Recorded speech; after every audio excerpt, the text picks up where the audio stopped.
Raheem Kassam is the editor of Breitbart London. He joins me now from Washington, and many thanks indeed for joining us this evening. What does it say about President Trump when he refers to countries like Haiti, El Salvador and other countries in Africa as shithole countries? Well, I suppose we'll start with the fact that he's denying having used that language. This is following a meeting in the Oval Office with some Democrats who had just been informed that they weren't getting an amnesty deal for illegal immigrants. So I'm not entirely sure of how reliable it is. Well, the White he's House denying the use of that it, language, but Democrat Dick Durbin has been a Democrat, has been in Congress for 20 years, said that President Trump did use that language. Are you saying that he's lying?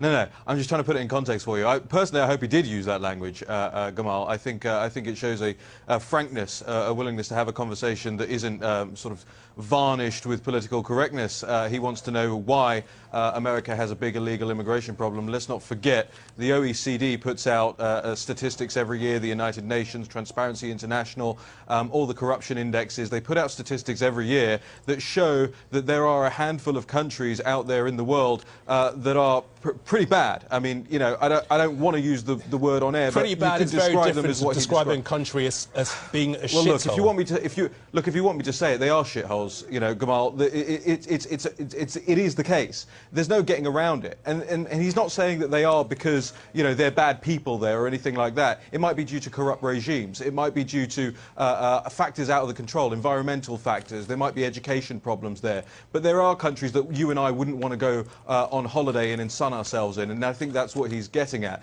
It shouldn't be shocking to anybody that there are horrible places in the world that are horrible for the people who live there to live.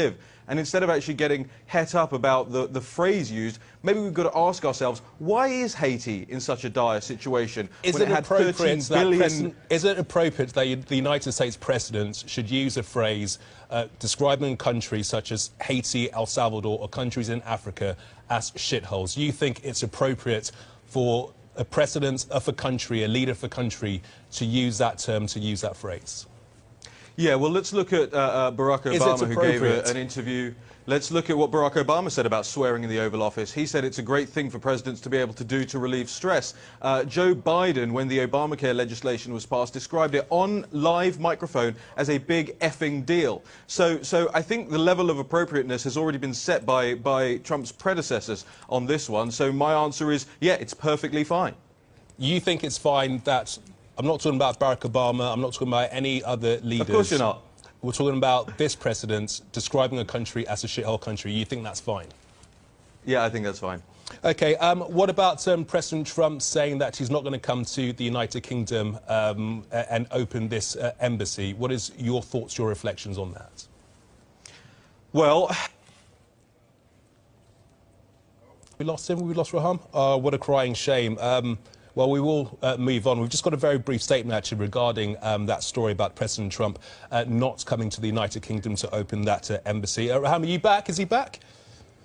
Right here. Smashing. I'd just like to get your thoughts on the fact that President Trump has said that he's not going to be coming to the United Kingdom to open the US embassy.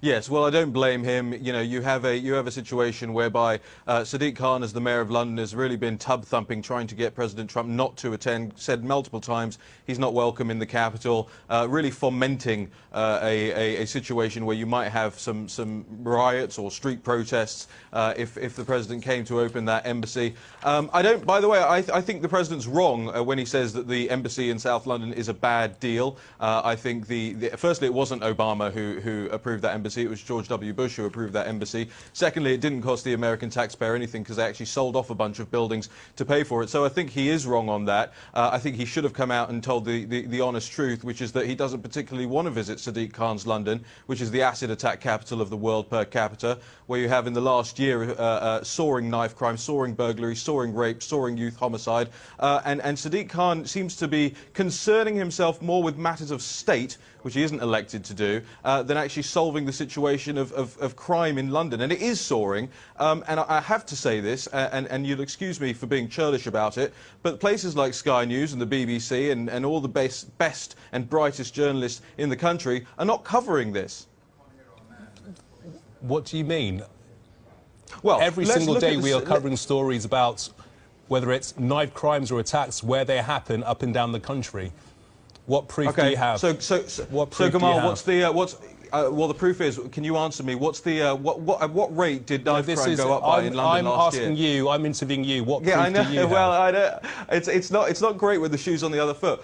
Do you know how much youth homicide went up by in London last year? Have you told your viewers that? 70%. Have you looked at the mayoral's police and crime report from December the 12th? You look at that, almost every single measure out of 42, only 4 of them in 4 categories did crime go down. In every single other area, double-digit rises in crime across London. So you know what? To borrow a phrase from Donald Trump, London's turning into a shithole under Sadiq Khan.